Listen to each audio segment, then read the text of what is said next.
Good evening. Can everyone hear me okay? All right. If we're all ready, we can get started. I'm really happy to welcome you all here. My name is Julie McBrien.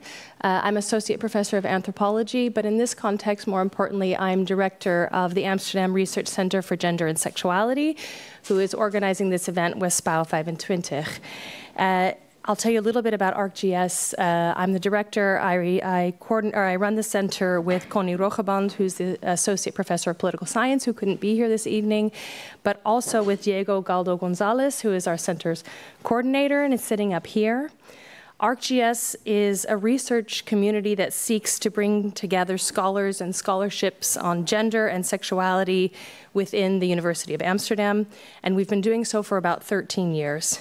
It's a community shaped by many differences in disciplinary contexts and traditions, different theoretical and epistemological approaches, different methodologies, and also different emphasis on gender or sexuality within the research. We're committed to bringing all these differences together in fruitful ways and enabling new ways of thinking. Today is our first event of the academic year, and we're extremely happy to have one of our board members here today to present her book. This is a copy of it. The title is here, but yes, it deserves an applause. Bringing out a book is really a labor of love, but a big labor nonetheless. So we're happy to have Dr. Rahil Roodsaz here with us today. The book is called Sexual Self-Fashioning, Iranian Dutch Narratives of Sexuality and Belonging. Rahil Roodsaz is an assistant professor of anthropology at the University of Amsterdam. She obtained her PhD in 2015 on sexual self-fashioning among the Iranian Dutch at the Institute for Gender Studies of the Radboud University, Nijmegen. Her current research and teaching revolve around the political potential of love from feminist, queer, and decolonial perspectives. She is the author of many articles and, of course, the book being discussed today. But she is also, most recently, the recipient of an NWO Vidi grant called Rhythms of Love, Enduring Romantic Relationships at Midlife in Contemporary Western Europe. We're not going to hear about that very exciting research today, because that's what she's moving forward with. But we're going to have a look at this project that she wrapped up not so long ago. In conversation with her, today we have Wigbertsen Julian Isenia, who is assistant professor in the anthropology department at the University of Amsterdam. His research centers on gender, sexuality, and post-colonial contexts, particularly in the Dutch Caribbean. His works have been published in journals and publications like Tijdschrift voor Genderstudies, Feminist Review, Routledge Companion to Sexuality and Colonialism, and his monograph is titled The Question of Dutch Politics as a Matter of Theater, which appeared in 2017. So with that, we're of course going to start with our speaker of honor, which is Dr. Roodsaz. And after she concludes her speak, Dr. Isenia is going to come up and join her in a conversation, giving some commentary on her book, before we open up the floor to questions from the audience. So, Rahil? Yeah, thank you, Julie. For the introduction, very kind introduction, and also many thanks to the Amsterdam Research Centre for Gender and Sexuality for organizing this event. Special thanks goes to Diego for arranging everything and being very kind and patient all the time. And thanks to SPAO 25 and of course to Julian for agreeing to be a discussant. I look forward to our conversation. And also many thanks to all of you and people online for being here. I wrote a short summary of some of the main findings of the book that I will read to you. It will take about 15 minutes, after which we'll have a conversation. This book is based on a research project that took place between 2009 and 2014.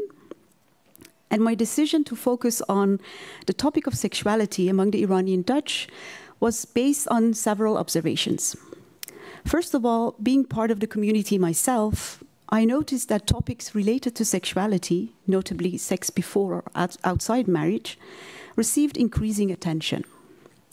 Meeting my friends and relatives for a drink, at birthday parties, or even at political events, where we voiced our discontent against the regime in Iran, our discussions would sooner or later come to center sexuality as a crucial topic in processes of change that we all thought was necessary.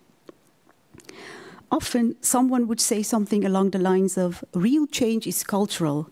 Changing the political system from theocracy to democracy will solve nothing unless we change our culture. Sexuality was seen as the ultimate test to measure cultural change. My older leftist friends, who used to have an active role in the opposition during the Islamic Revolution of 1979, would confess to having made a huge mistake by having considered sexuality and gender as secondary issues back then. I also noticed that Iranian media based outside the country, here in the Netherlands, in the UK, and in the US, would spend more time discussing sexuality-related topics such as sex education, homosexuality, and premarital romantic relationships. This development took place at a time when the so-called war on terror had been taking place for some time, as part of which sexuality was used to depict cultural difference between us and them, justifying invasion and civilization missions.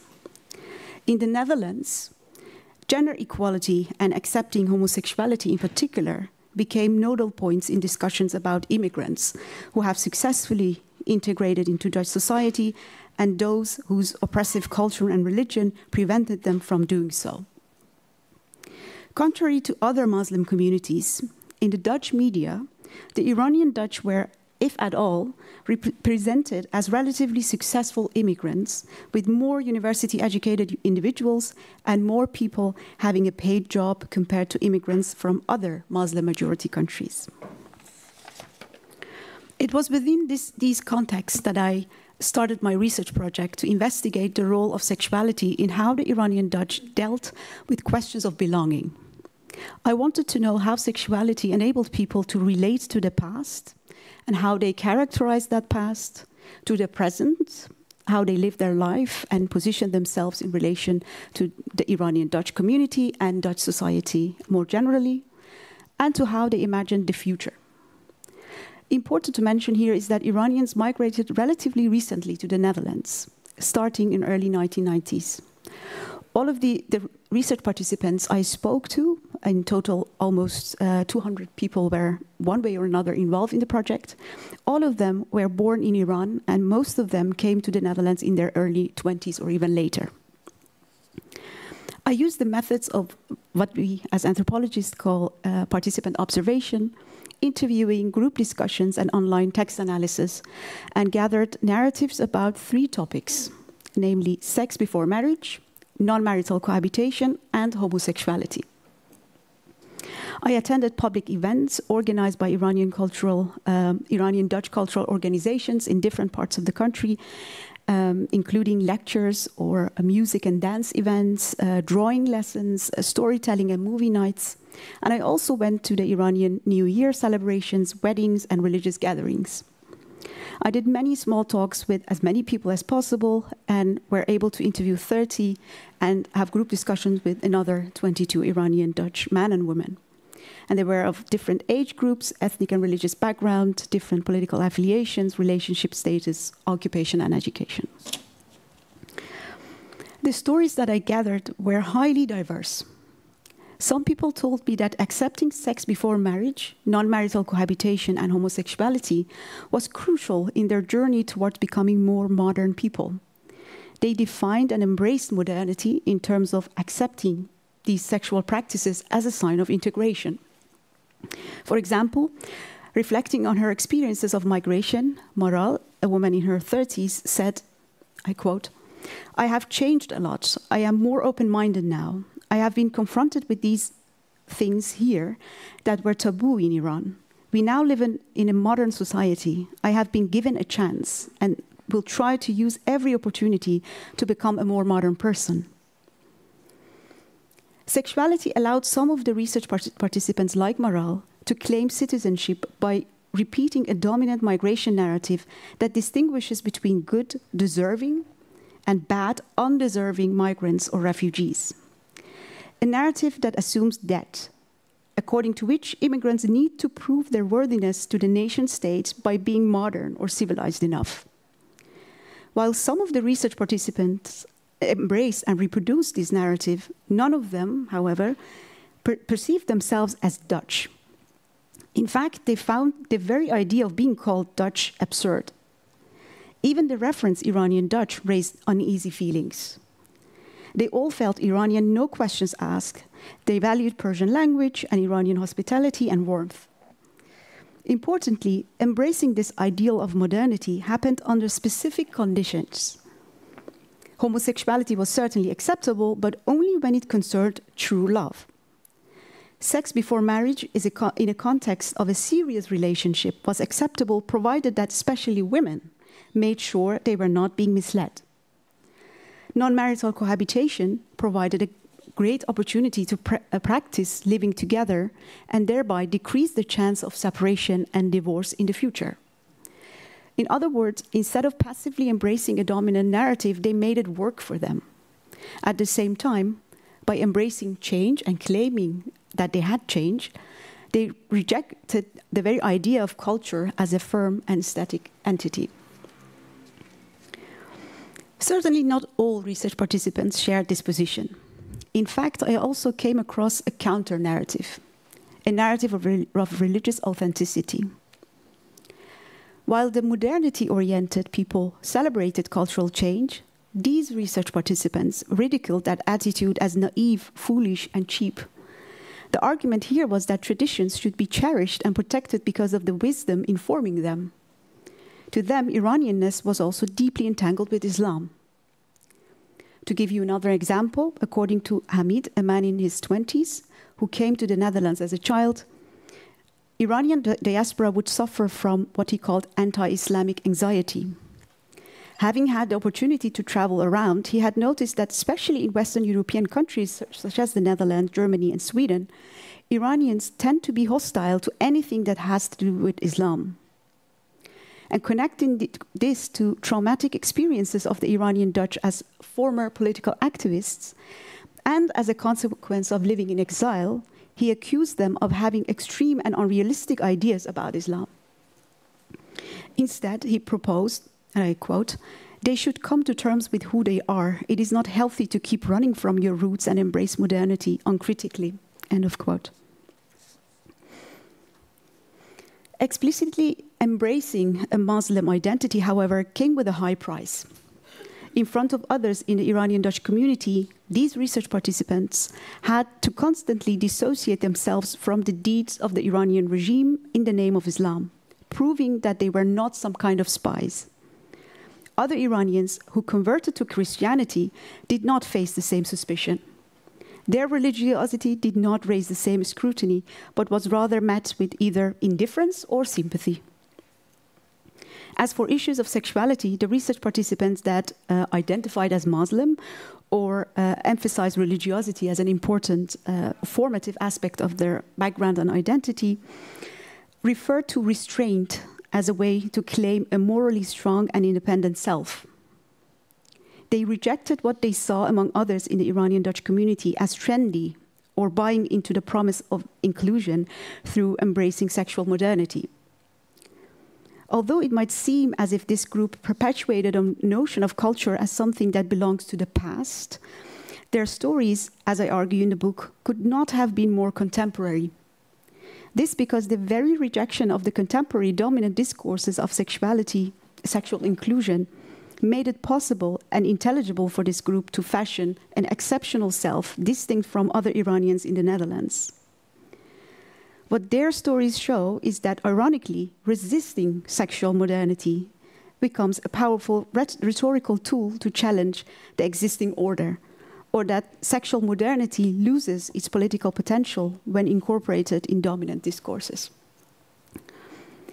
The idea of inclusion into Dutch society by accepting certain practices of sexuality was distrusted by yet another younger group of research participants. For these younger Iranian Dutch, most of whom I met through the Amsterdam-based cultural center Mesrab, some of you might know, it wasn't embracing certain agreed-upon sexual practices such as sex before marriage or homosexuality that would lead to liberation, but rather rejecting all kinds of norms as an ongoing practice. And this meant that while the modernity-oriented Iranian Dutch thought that sex before marriage is a good thing because it allows people to gain experience leading to more stable relationships and marriage, these younger Iranian Dutch believed that stability could result in a stagnation and should be questioned. They instead idealized sex for the sake of experiment and fun, a non-heterosexual encounter or non-heterosexual encounters in order to expand one's horizon, and intimate and care relationships beyond the heteronormative nuclear family. Sahar, a young woman in her late 20s, for example, mentioned about her sexual and romantic relationships, I quote, "I don't see just a woman or a man because of certain bodily characteristics. I often see femininity and masculinity in the same person. Therefore, I can fall in love with women, men, or anything in between. For me, love and madness are the only factors that determine who I end up having a relationship with." In relation to such positions on sexuality and gender among these young research participants, culture as a concept was considered rich and multi-layered, with the potential to mix and match those components that suit one's purpose. Not entirely belonging to any culture, as a consequence of migration, was among this group experienced as liberating. At the same time, they would recognize and even celebrate the importance of their cultural background by organizing events that resembled the parties and social gatherings that they grew up with in Iran. Cultural background, as ingrained in visceral memory, however, while joyful and a source of nostalgic feelings, remained something that they could step in and out of. Dancing on Iranian pop music from the 80s and 90s and eating Iranian finger food together, they would recall old memories of childhood while simultaneously making fun of older generation Iranians, including their parents, who accordingly took the Iranian heritage too seriously. Together, these diverse Iranian Dutch stories of sexuality and belonging complicate not only monolithic understandings of culture, they also illustrate the fluid and contextual character of identity construction. With the recent Women Life Freedom Uprising, we saw how for hundreds of thousands of Iranians inside and outside the country, this fluidity and contextuality came to stand for solidarity beyond ethnicity, religiosity, generation, and gender, creating an unprecedented transnational connection.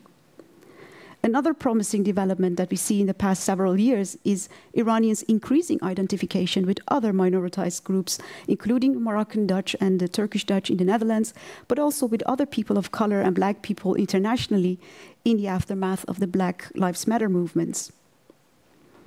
Importantly, more and more Iranians point at the intersection of different kinds of oppression, such as racism, sexism, economic inequality, discrimination against immigrants, exploitation of natural resources, violation of animal rights, violation of labor rights, and political corruption in Iran.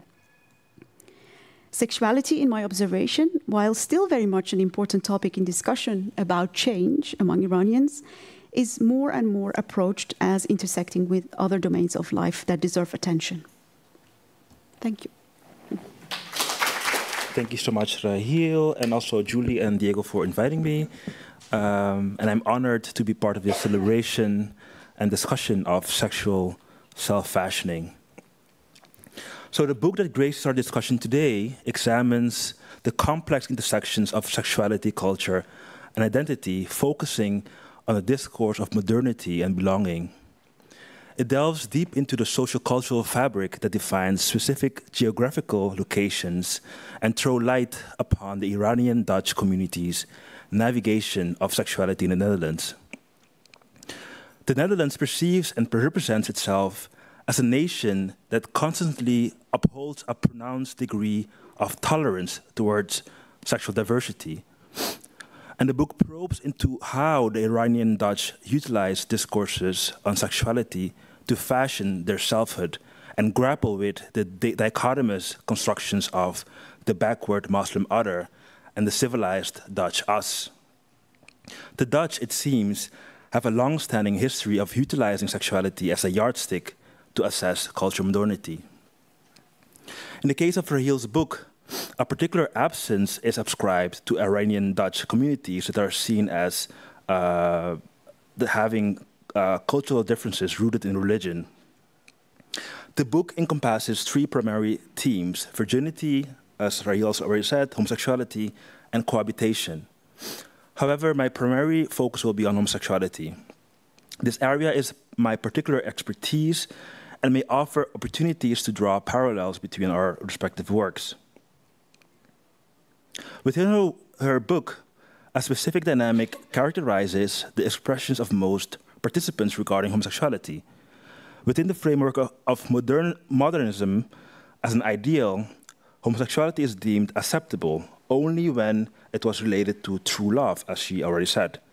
Concerns are mainly raised when the topic of parenthood among homosexuals is broached. At times, homosexuality is portrayed as a phenomenon intrinsic to Dutch culture, and therefore something that should be tolerated. In a contrasting collective narrative where tradition and religion are embraced as markers of authenticity, homosexuality signifies moral degradation and an excessively liberal stance. Engaging in homosexual practices while eschewing the label of homosexual epitomizes transgression in tales where breaking taboos and boundary-crossing behaviors are celebrated. For certain young Iranian Dutch men, engaging in homosexual relationships alongside heterosexual ones serves as a justification to assert a transgressive identity. What is interesting about this work is that narratives surrounding sexuality are posited not merely as mirrors reflecting the self, but as components shaping one's identity. It challenges the traditional belief that a pure or inherent self exists underpinning these sexual narratives. It understands these accounts of sexuality as dynamic and contextually driven, serving as a catalyst for self-fashioning identity. It critiques reductive perceptions of self and cultural identity, especially in the context of immigrant narratives on sexuality that see sexual identity as fixed and stable. And I don't know, I asked Rahil this, but we will talk about it in a moment. I'm uncertain of Rahil's stance on this issue. However, I think that the applicability of this work extends to different contexts and possible temporal settings, though it might require meticulous adaptation.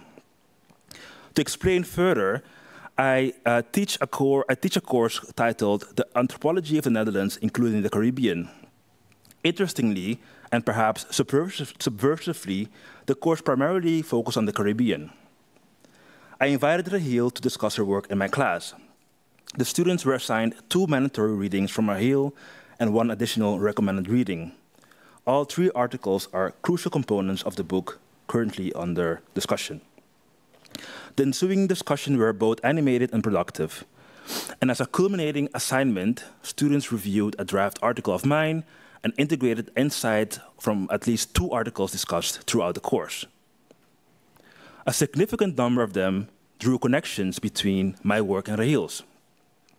In their research, our students combined aspects of our work to scrutinize Dutch vice laws from the early 20th century and the ramifications in Curaçao, providing an interesting case study. Our students adeptly incorporated Rahil's exploration into the intricate subject of how to correctly be gay into their studies based on both of her work.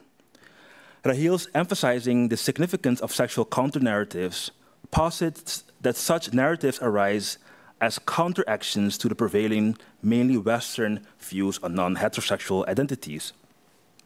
Rahil unveils how post-colonial communities convey these counter-narratives using the self-fashioning framework. This vantage point proves pivotal in comprehending the ethnosexual boundaries, a term coined by sociologist Nagel, often delineated for non-heterosexual individuals. Through these additions by our students, and how they reworked my draft, this framework is put in conversation with Rahil's work within the unique context of Curaçao. A significant emphasis is placed on introducing Dutch vice laws, specifically Article 248 bis.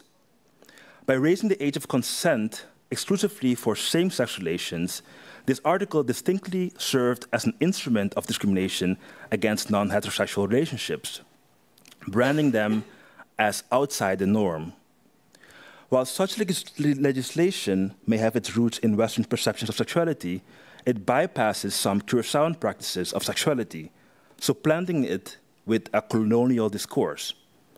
Namely, the law had no regard for ways of practicing sexuality as opposed to identifying sexuality, where an alleged homosexual act was only considered an offense if you had the receiving role and not vice versa.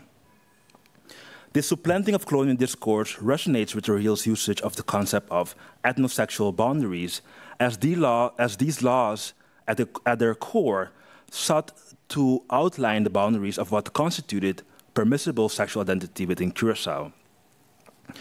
Their exploration into sexuality of the Dutch Caribbean also show the pronounced dichotomy wherein the Dutch are perceived as the epitome of modernity.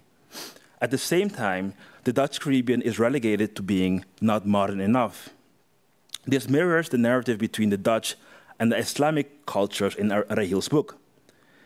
In the era of late colonization, the Dutch Caribbean subjects were perceived as excessively homosexual and thus not modern. Currently, the lack of progressive laws, such as those for gay marriage, pegs them as not homosexual enough, once again reinforcing the not modern enough narrative. When we juxtapose our work, an essential realization emerges. In these settings, sexuality is not a static cultural construct. Instead, it represents a fluid terrain where individuals continually interpret and reshape their identities against overpowering narratives. With the infusion of ethnosexual subjectivity, students enhance my assertion that regulations such as the Article 248 bis in Curaçao were more than just legislative enactments. They were, in fact, manifestations of authority intent on demarcating the spectrum of acceptable sexuality. There are, of course, differences between our two works that the students did not mention, or at least not all of them. First, your work is an ethnographic study where you had free entry into their articulations of self-fashioning, and mine is archival research where the authorities regulating sexuality are speaking or writing, and the people being regulated are difficult or perhaps impossible to recover. Two, we're also talking about two different contexts, but also difference in time. And finally, the sexual self-fashioning in your work takes place in a particular setting where religion plays an important role. Therefore, my question arises, if you look at the elasticity of the concept of sexual self-fashioning, where are the limits and the conditions for use? And I want to close with an observation about your role as a researcher. Analyzing your community resembles the work many of us do in our own communities. Such an approach brings unique insights and depth to the exploration, but also has its challenges, as we might confront potential biases or blind spots. As you also mentioned in your introduction, I would like to know more about this intricate dance between inside familiarity and so-called outside objectivity that enriches the analysis in your study, facilitating a nuanced understanding of the subject matter. Congrats again on your book, and may we analyze and discuss it with our students and quote it at length. Thank you. Yeah, thank you so much. Super interesting to hear about the comparison between our works and the fact that students apparently, saw a potential for a dialogue as well. Yes, shall I start with the question about sexual self-fashioning as a concept and whether it could be applied to other contexts, right? So I think, of course, this is probably like any other concept. a historical concept, so it refers to the social and political conditions of the moment. And I think, yeah, this is a context where self was, and I think it still is, seen as important, the individual self, but also, yeah, sexuality. So I think the importance of self as a framework to relate to the world, this was something that mattered to my research participants, and I think that's only increasing nowadays, especially among young people living with social media. So I can imagine that, yeah, if you're interested in how self is constructed, that can be an interesting concept. And in this case, in my case, it was, of course, connected to sexuality, which was central to the stories that my research participants share. And I'm not 100% sure about how relevant sexuality would be at this moment, especially if I look at yeah, research on young people beyond the Iranian context. It seems that while about a decade ago, for instance, college students, that age category, were interested in experimenting with sexuality. And this is research, by the way, based in the US that I'm talking about, so this is a very particular context, but also in, in some Asian countries, were interested in experimenting and casual sex, that this seems to change into more a need for intimacy and connection. And so maybe the sexual is not so central anymore, or in a different way, as more connected to intimacy and connection than it was back then. And it's interesting because maybe the very focus on the self is one of the obstacles for not being able to find and maintain that intimate connection. So there might be a link there as well. Yeah, so that's, and also sexual, I mean, we could also talk about religious self-fashioning and other things that matter to people, but I think it's very contextual in that sense, so, and it changes. And then you had a other question about the insider position and the biases. Yes, in case of my research, obviously it was an advantage to be able to speak the language, to know the culture, and to have the network, a lot of friends through whom I could find all my research participants. I had a sense of where to go, and that was very helpful. But doing research on sexuality has had, and I think it still has, a very strong connotation as well. So you're immediately seen as someone who is middle class, highly educated, and also, positioned in this category of modern. Which means that if you don't feel that you're articulate enough to talk about sexuality, or if you are religious and critical of this modernity discourse, then probably talking to me is not what you would do. And in fact, I also noticed, I mean, after a while, I noticed that there is a particular narrative that I'm hearing, and I had to deliberately look for other stories, including stories by people who identified as Muslim, and ask people, do you know anyone for whom Islam is an important aspect of their identity, and then started to meet some people. No, so yeah, I also recognize the fact that, for example, in my own research that I'm doing Curaçao, I cannot do anything, right? So everything, I mean. So friends that are from the States and a white person, they can ask other questions that I cannot ask. People would say, but are you not the son of Nielke Wigbert? So I cannot actually engage in different activities or ask certain questions because they would know my parents, they will ask my parents, and it creates a different dynamic. So I need to work around these issues. So I was very interested about this.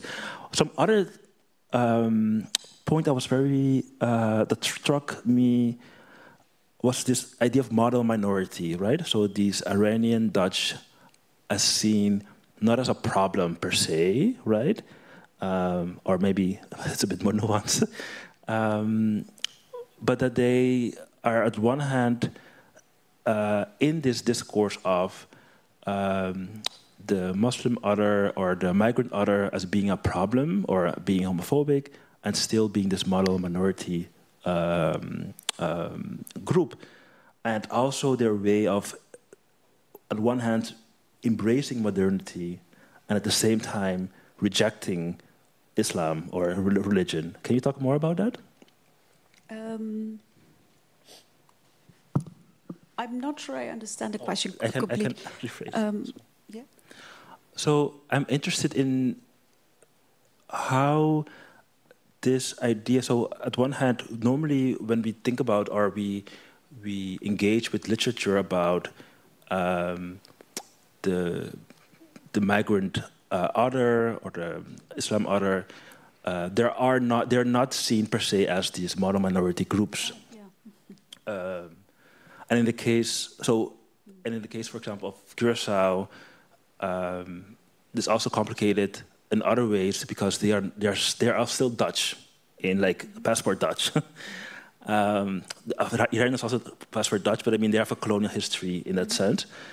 So I'm wondering if you can talk about more about this idea of how they position themselves. At one hand, the media frames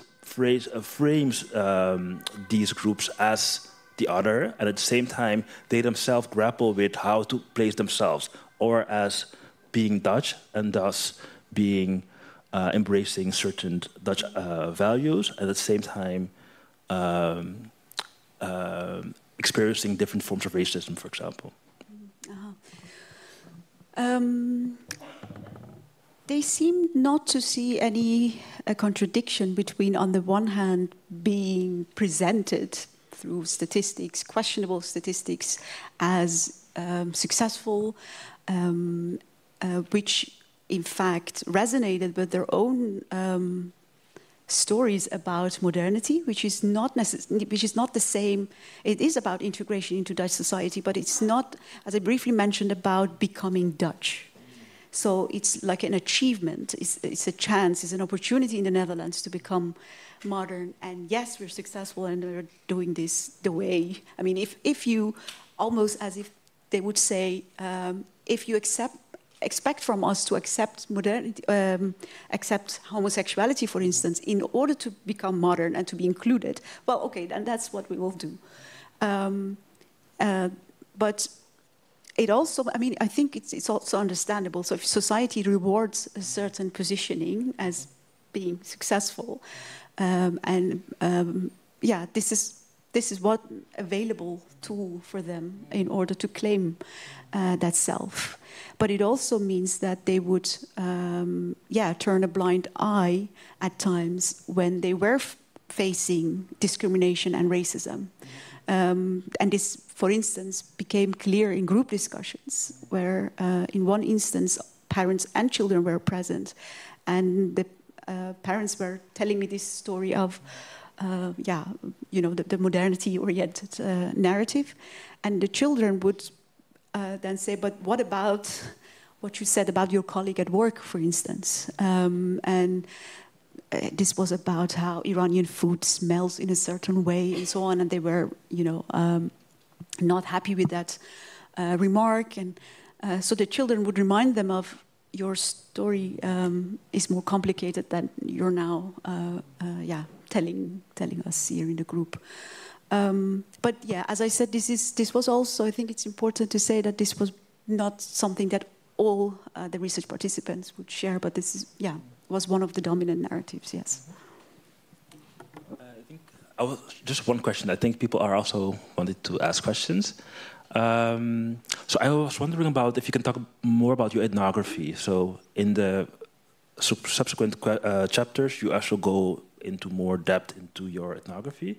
So all the focus groups, but also some observations. Can you talk about one or two interesting things? Because I think no one read the book yet, so maybe we can. Oh, wow, that's a difficult question. Oh, one, maybe. No, I mean, the difficulty is choosing a specific, let me think.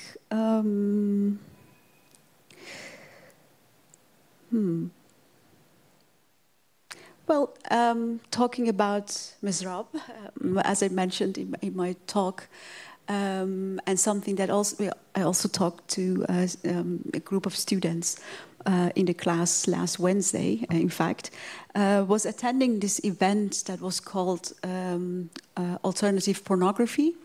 And what they did was, so the coordinator of the program, the owner is Iranian Dutch, but yeah, the audience was very mixed and international. And yeah, they had invited makers of what they called alternative feminist porn. And we watched some examples and we discussed it with the audience. And yeah, there was also one part of the program where an Iranian Dutch woman was called forward, and she would share her stories about her first experiences with watching porn and the educational aspect of porn. I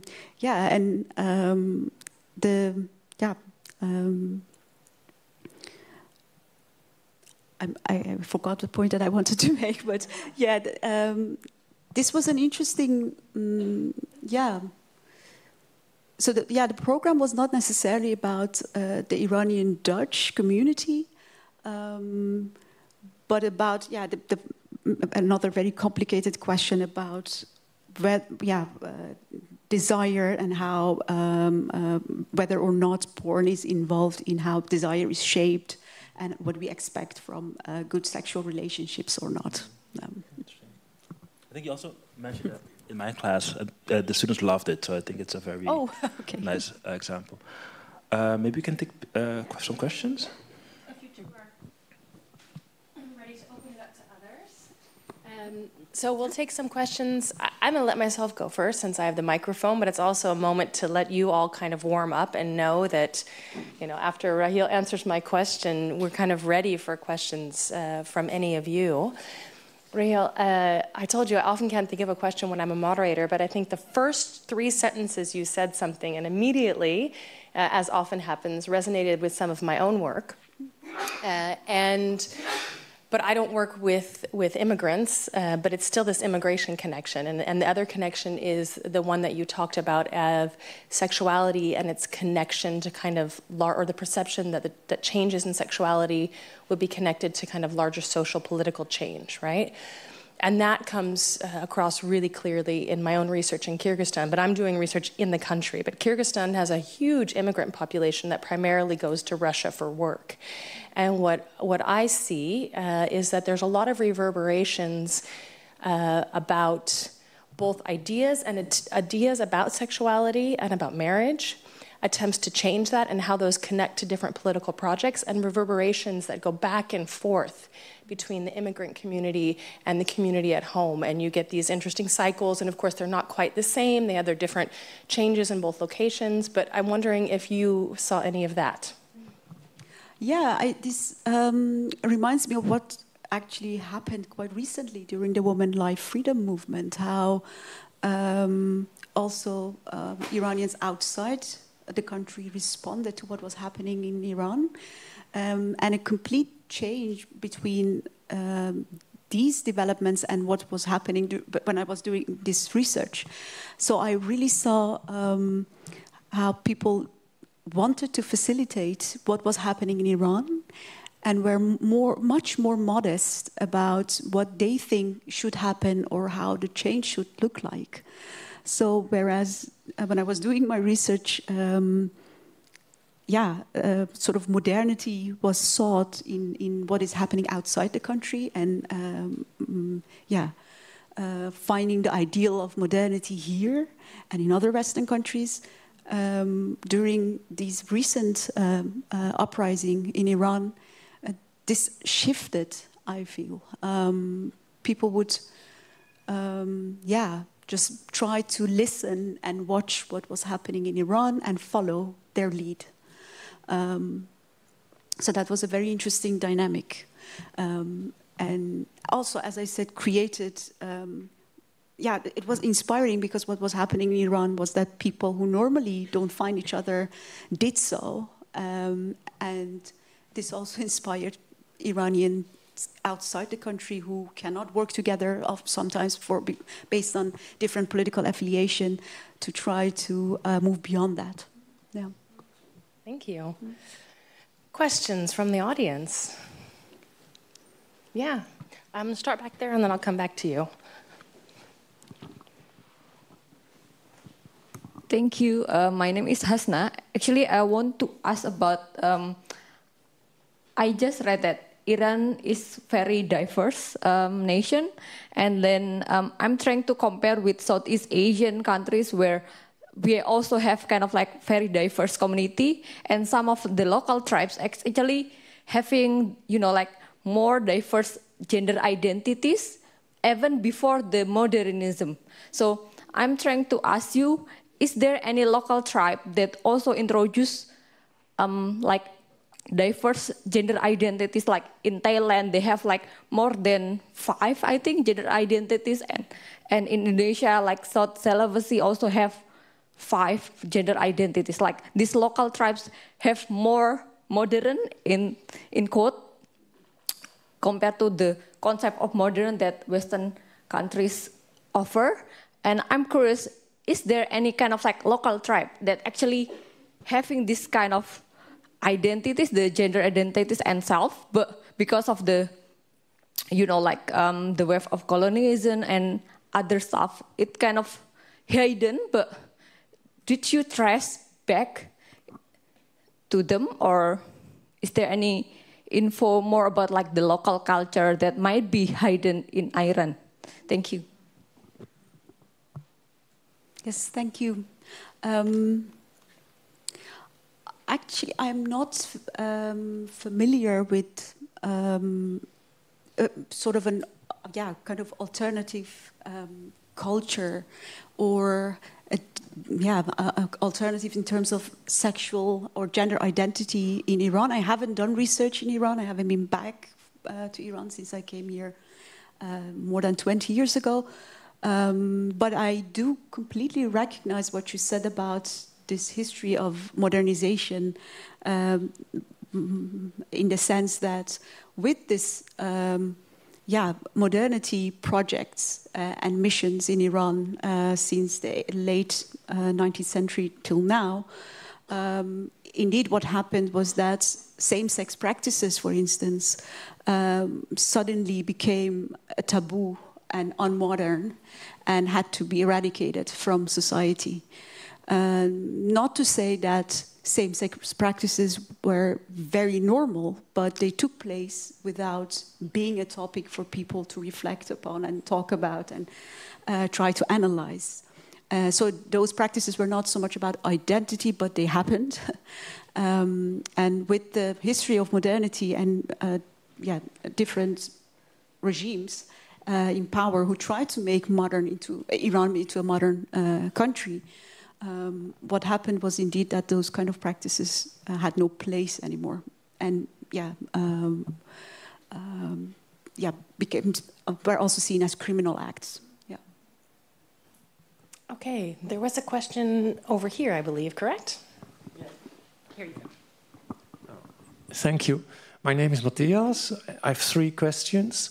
First, on your remark that I found it interesting that you said none of the traditionalist and modernist Iranian Dutch people in your conversations or narratives consider themselves Dutch. And is there a correlation between the degree of feeling un-Dutch and maybe the readiness to speak Dutch? Did your respondents speak Dutch? So that's a question. And my second question is about your remark that in your group people accepted homosexuality on the condition of true, pure love. And I find it also interesting because I thought, especially in the traditionalist group, I could expect that they accept homosexuality also on the condition of true or pure beauty. Because I read several of your very old Persian poets, and you know, then always the adoration of same-sex relationship because these men are the most beautiful and so on. And the third question, last question, is about you said that homosexuality was accepted by the modernists, but rejected by the traditionalists, which I can imagine very quickly. But then the question is, to what degree these traditionalists embrace the persecution of homosexuality and defend it? Because I think in the Dutch narrative, the Dutch narrative or conversations, the modern image of homosexuality in Iran is completely reduced to this issue of persecution, hanging homosexuals. Well, and we did it only in 1736 for the last time in the Netherlands, and the last execution of the homosexuals was in 1806. So Dutch people reduce easily the image of homosexuality today in Iran to persecution. And do these traditionalists, what do they defend? The persecution of homosexuals, or that's simply a question for information?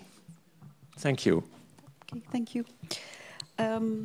Your first question was whether Iranian Dutch speak Dutch.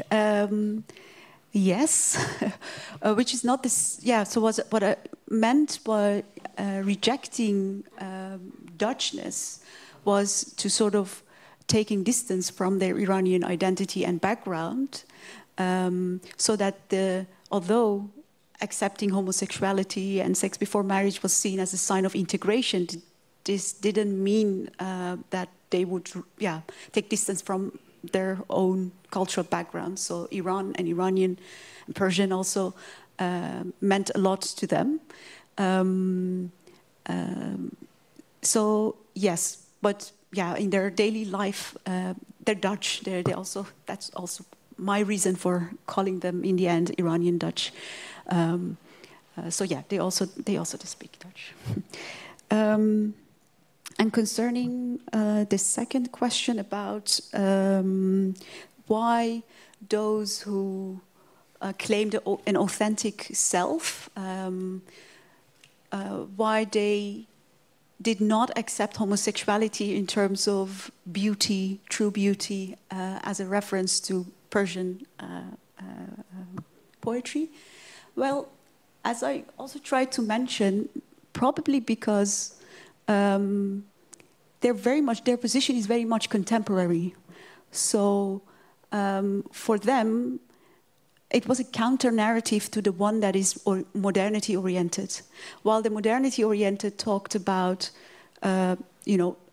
individual rights, people can be gay or whatever they want, they questioned this based on what they thought, what they called morality, in fact.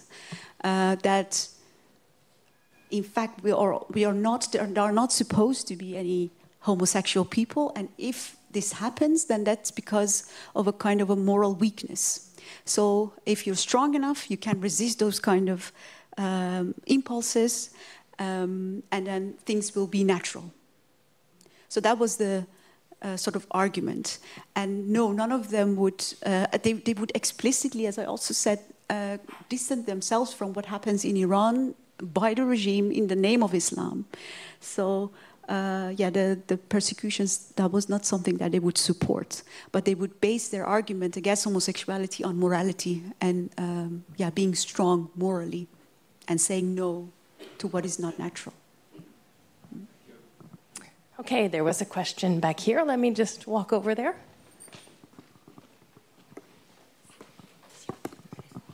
Hi, thank you. My name is Sonia. Thank you for a very interesting talk. I wanted to ask Rahil, and maybe Julian also, how you navigate the space of diaspora.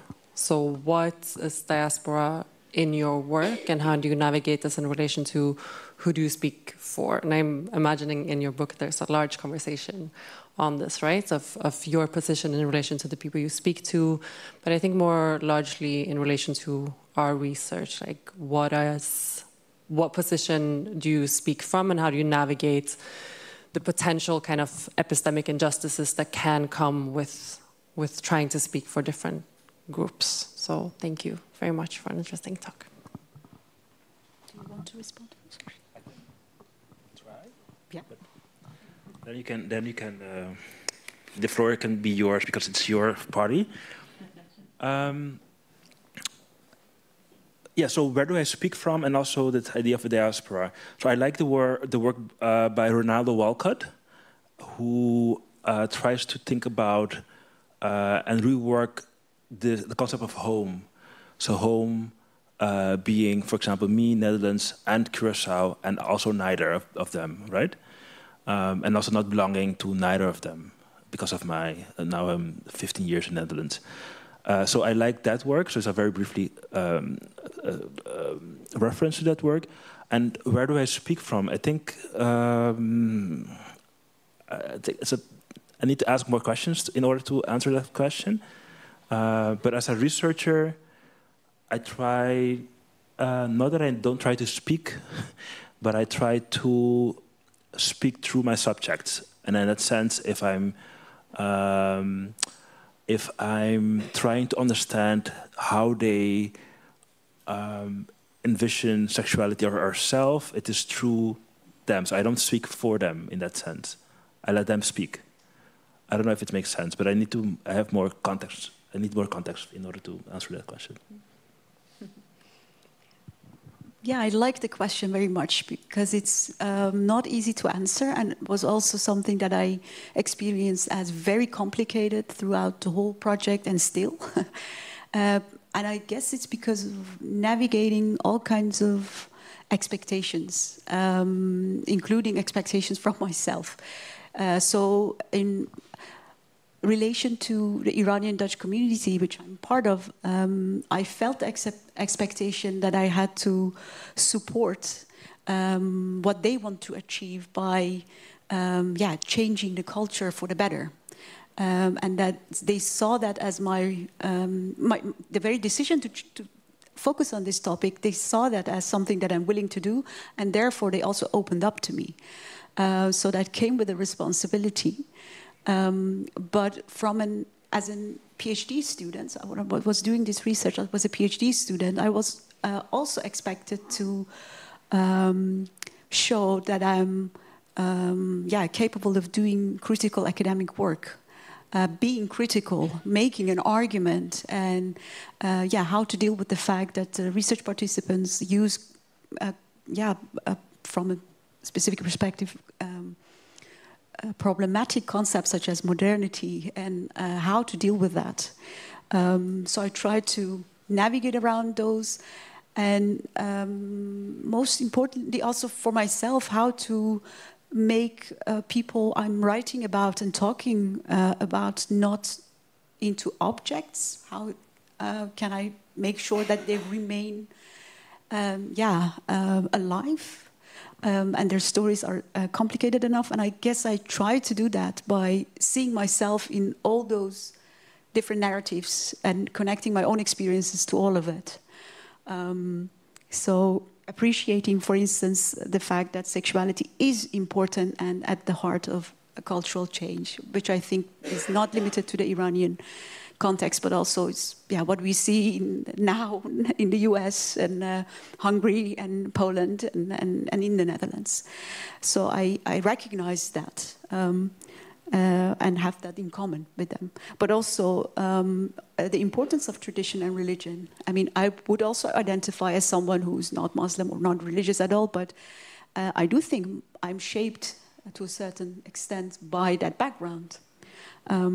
Or that, what the younger participants shared about the importance of transgression, I think that is also something that I aspire to, in the sense of questioning what I know and try to look for, whatever it is that I find or try to question my own framework all the time, my own ideals all the time. So like, yeah. So I guess my way of dealing with it is, yeah, create dialogue between different, seemingly completely different positions, yeah, and also relate, include myself in it, if that makes sense. Okay, there was a question here in the middle, Sarah. My name is Wouter Ulte. I was professor of sociology in Nijmegen. I'm sorry I never met you there at that time. I had a question following up on your commentator about your ethnography. And you were quoting sometimes from the conversations you had with the people. And the quotes you had, you 3 times used the word example. And that's when I get suspicious. Because when I'm talking with people, with different people, I get counterexamples. So when I'm going to buy your book, how many counterexamples do I see in your book? And this is for me a very important methodological matter. And it's related to something else which I've had. We have Iranian acquaintances. We had 3 different ones in our house once at a party. And they didn't agree with one another at all. And that was because I think they had a different political background in Iran. And I didn't hear anything about this in your presentation. Is this because I only know older Iranian people and you talked with your young Iranian people, or what? It's an open question. And it's not meant aggressively. It's a question from wondering things when I hear your story, given my experiences.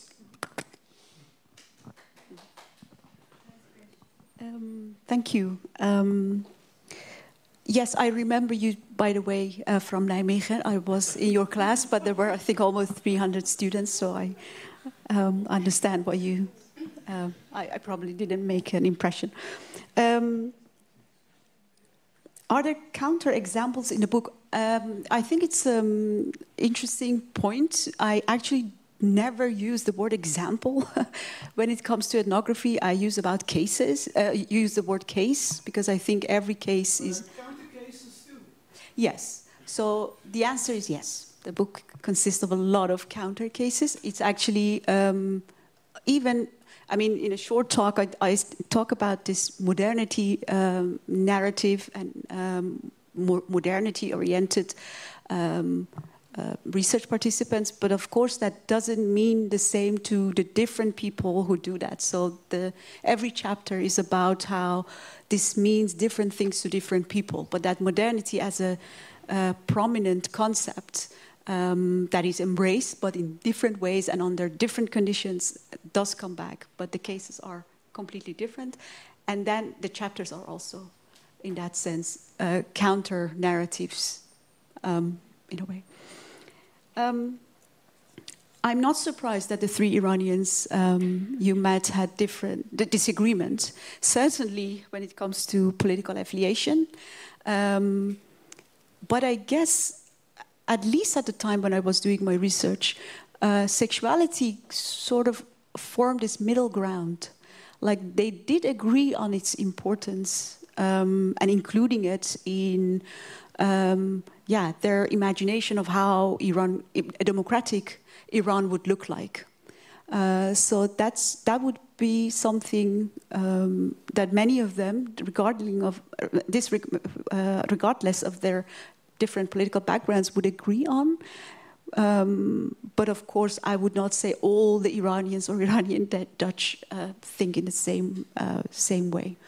And I mentioned just one example with this discussion group where the parents and the child didn't agree either. So that's, I think, self-evident. Yeah. Okay, I'm going to take in the order I saw them, 1, 2, 3. Hello, I'm Yun Han from China, and I want to mention one of the the similarity between Iran and China, because many people have this comment about Iranians in China that say that they are actually very open-minded people. compared to like, yeah. And then I think like, there's like contradictory, like in China, many people think like, okay, we think of China, think of authoritarianism government.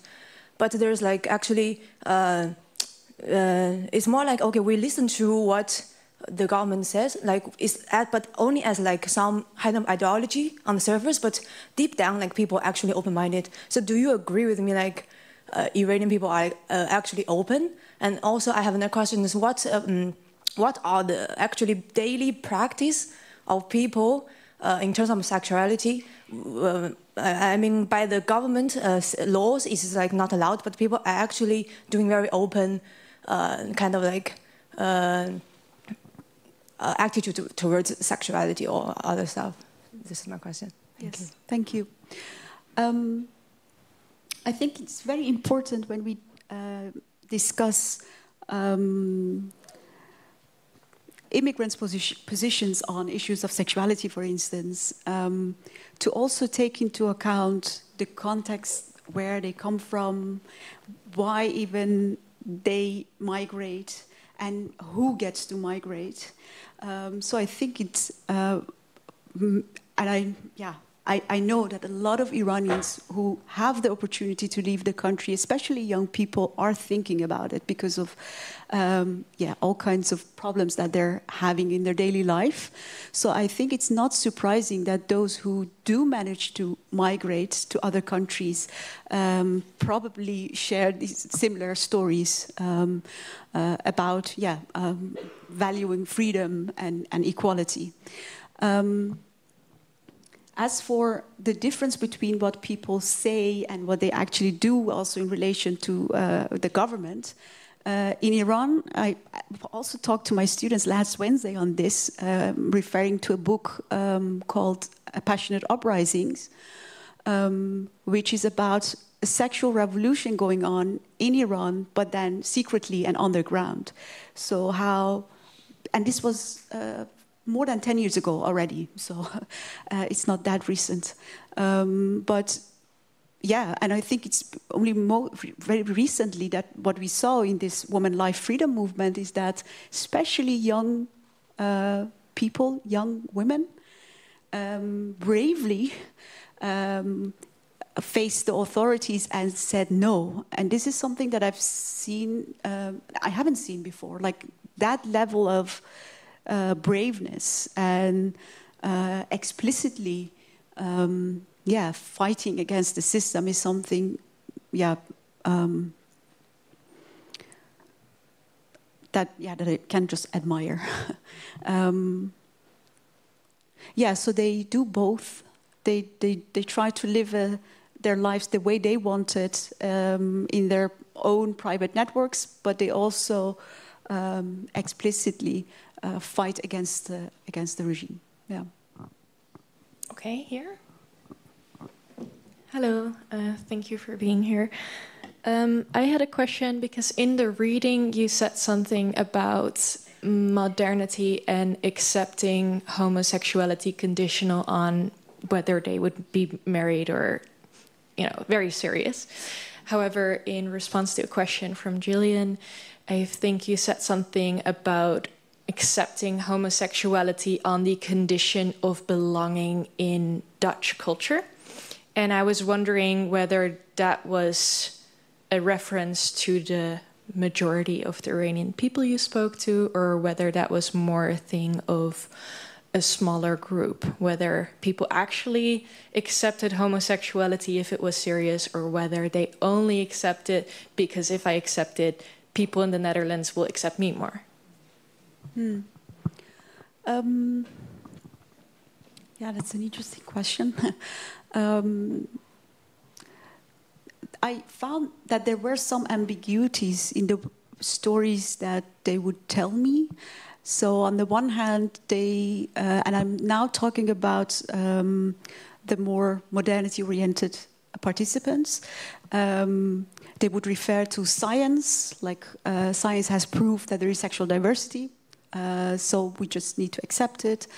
Or they would talk about human rights, like whatever I feel or I think about homosexuality, yeah, we need to acknowledge that they are here and that we live together. But then at the same time, they would also talk about how it is a pity, like, because you will face a lot of, you will not get to experience a life as heterosexual people would do, with having a nuclear family, which was then seen as ideal. So there were ambiguities in those stories. And I also talked to a relatively small number of Iranian Dutch who do identify as gay and lesbian. And in their experience, they would say it's a little bit about how other Iranian Dutch, they say they accept homosexuality, but it's also about appearance. And still there are many jokes made about gay people, which I think is not that different from other contexts, like in Dutch society generally. Yeah. Okay. Thank you very much, Rahil, for a very interesting presentation. I just have one question, and that is, in Iran itself, there have been these already for a long time, there has been discussions about the term Islamic modernity. And you have very much the narrative here about modernity, but I did never hear Islamic modernity coming in. Is that a particular thing about the diaspora? Are people aware of these debates in Iran about Islamic modernity, about the possibilities of, getting into alternative sexual relationships, but argued in through an Islamic discourse? Is that anything that ever came up? Yeah, thank you. Very recently, that is what is taking place. So for a very long time, also when I was doing my research, attending, for instance, conferences by a group of feminists, Iranian feminists, there were fights when someone with a headscarf, for instance, wanted to give a presentation. So it was, absolutely a topic of discussion, of heated debate. And I think also in relation to the newest developments in Iran, we see how people are trying to find one another and find solidarity. But in my research, no, Islamic modernity was not a term that the participants used. And I myself use the concept of modernity. I call it, or I use a concept that historian Frederick Cooper came up with, which is claim-making device, modernity as a claim-making device, which is about tracing when is the term used, who is using it, and what does it enable the person using it to claim. To try to trace that, and then in different stories. So that was my approach to the concept. Hi, it's a bit off topic, but with regards to the Iranian diaspora, you mentioned even the traditionalists kind of distance themselves from the regime back home. Are there not members of the diaspora that are like supporters of the regime, or like just economic migrants, and how does that fit into how they position themselves in this context? There must be Iranian Netherlands that support the regime, because there is an Iranian embassy in The Hague. So I guess there are some people, but that is definitely not something that is generally accepted as part of the community, and people are, of course, very cautious when it comes to that, because it affects them, their lives. I mean, there can be harsh consequences if they travel back to Iran. They can be arrested for what they think here, or participating in political activities, events where they voice, or try to support Iranians in Iran who are, fighting against the regime. So people are very careful. And there is, in that sense, no connection, I think. But still, people are also sometimes wonder, yeah, if some spies, as they call it, are around, and yeah, if someone is taking picture and not really participating and in the event, then they will, yeah, try to make sure that this person belongs there or not. And for me personally, I was not interested in getting in touch for personal reasons and yeah, safety reasons and family members in Iran and more, that I did not seek contact with them. Yeah. Hello. Thank you very much, Rahil. Congratulations on your book. It's really wonderful. I have a question about these discourses about modernity or about what constitutes Iranian culture, what needs to change. From your analysis, it seems that these are very much locally produced. So it matters that these discourses are articulated in the Netherlands and they are in the relation with the wider Dutch context. And of course, they have like a reference to Iran. But does this go beyond like this binary of country of origin or country of settlement? Like the Iranian diaspora is quite broad. There are Iranians in so many different countries that they have also their own conceptions of culture and their own versions of what modernity constitutes, which I do not know if they are connected, but I guess like through social networks, people are in contact with each other. So I wonder how much of these discourses that are articulated in the Netherlands are also transnationally informed. Yes, thank you. Modernity is very much also an Iranian concept. So it's not necessarily, I mean, the Iranian Dutch use it to claim inclusion in Dutch society, referencing to accepting homosexuality, which was at the time a topic that was useful. But modernity itself, I mean, there's also Persian word, exactly the same word for it, is something that they also, yeah, that is in use more generally. And given the modern history of Iran, where exactly also this term was used, like how we make Iran a more modern country, was connected to issues of gender and sexuality. So, for instance, the fact that women were for a period of time not allowed to wear headscarf and then later had to wear headscarf, all in relation to accepting or rejecting modernity. So this is something that is part of the Iranian history and yeah, their own ideas of how, yeah, of change, basically. But I think, yeah, as I briefly mentioned in the end, people are also becoming more and more critical of the term and of the concept. And yeah, I think nowadays modernity is not used as often as at the moment, at least in relation to gender and sexuality, not so much. And also, yeah, so in some contexts, in some, because you're absolutely right, Iranian Dutch were also in contact with other Iranian diasporic groups through social media, but yeah, yeah, Iranian media more generally. And then related terms were also used, such as progressiveness, open-mindedness, etc., etc. Yeah. Okay, another question? Thank you. First of all, congratulations. I'm really looking forward to reading the book. And also, congratulations for the book, but also really enjoying this rich conversation.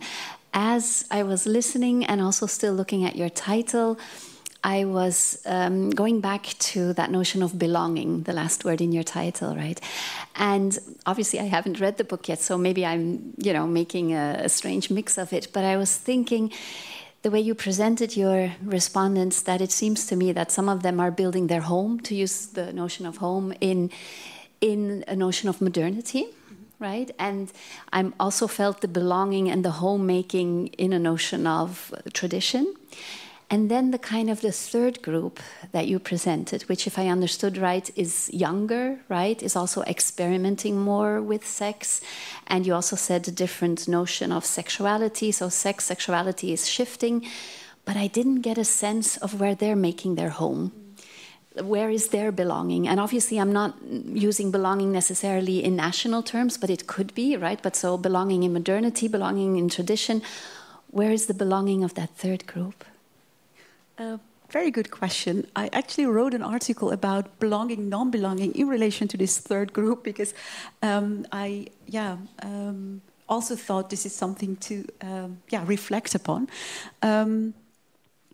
It's complicated. Like belonging is something for them that they can find amongst each other. So meeting each other at Mezrab, but other places as well. And not necessarily with other Iranian Dutch, although having something in common. So from time to time, organizing an event where they could dance on Iranian music, because it reminded them of their childhood, and having fun, while at the same time also realizing that this is something that we do now, and then tomorrow I'm going to work and interact with other people and doing other things and enjoy other things. And this non-belonging in that sense, to a certain extent, allowed them to move in and out of that space and move in and out of different spaces. So they would remake home depending on the context, and felt also a joy in that. So it wasn't, that non-belonging was not a sad story. It was in fact something that they found enriching, and something that meant a lot to them. Yeah. Okay, I have a question here at the front, and we might have time for one more after that. So if there's anybody out there, this will be your last chance after we take this question. You said you interviewed many age groups. I remember the power shift from the Shah to the Ayatollah.